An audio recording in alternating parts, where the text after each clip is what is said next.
Please একজন শিক্ষককে বাঁচাতে এগিয়ে আসুন। প্রতিদিন তো আপনাদেরকে ফানি ভিডিও দেখাই। আজকে আপনাদের সামনে একজন শিক্ষকের বাঁচার আকুতি নিয়ে উপস্থিত হয়েছি। পাবনার সাঁথিয়া উপজেলার বড়িগ্রাম উচ্চ বিদ্যালয়ের সহকারী শিক্ষক মোহাম্মদ হাফিজুর রহমান। বর্তমানে তার দুটি কিডনি বিকল।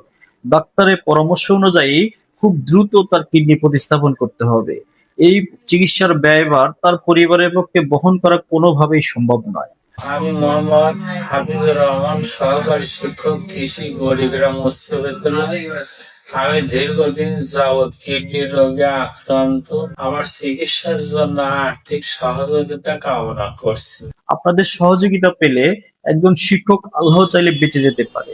প্লিজ, একজন শিক্ষক বাঁচতে চায়, যে যেখান থেকে যতটুকু পারে আমাদের এই শিক্ষককে সহযোগিতা করুন, আমাদের এই শিক্ষককে বাঁচতে সাহায্য করুন প্লিজ। আর ভিডিওটি বেশি বেশি শেয়ার করে দেবেন, যাতে কোনো হৃদয়বান বিত্তবান লোকের সামনে পড়ে।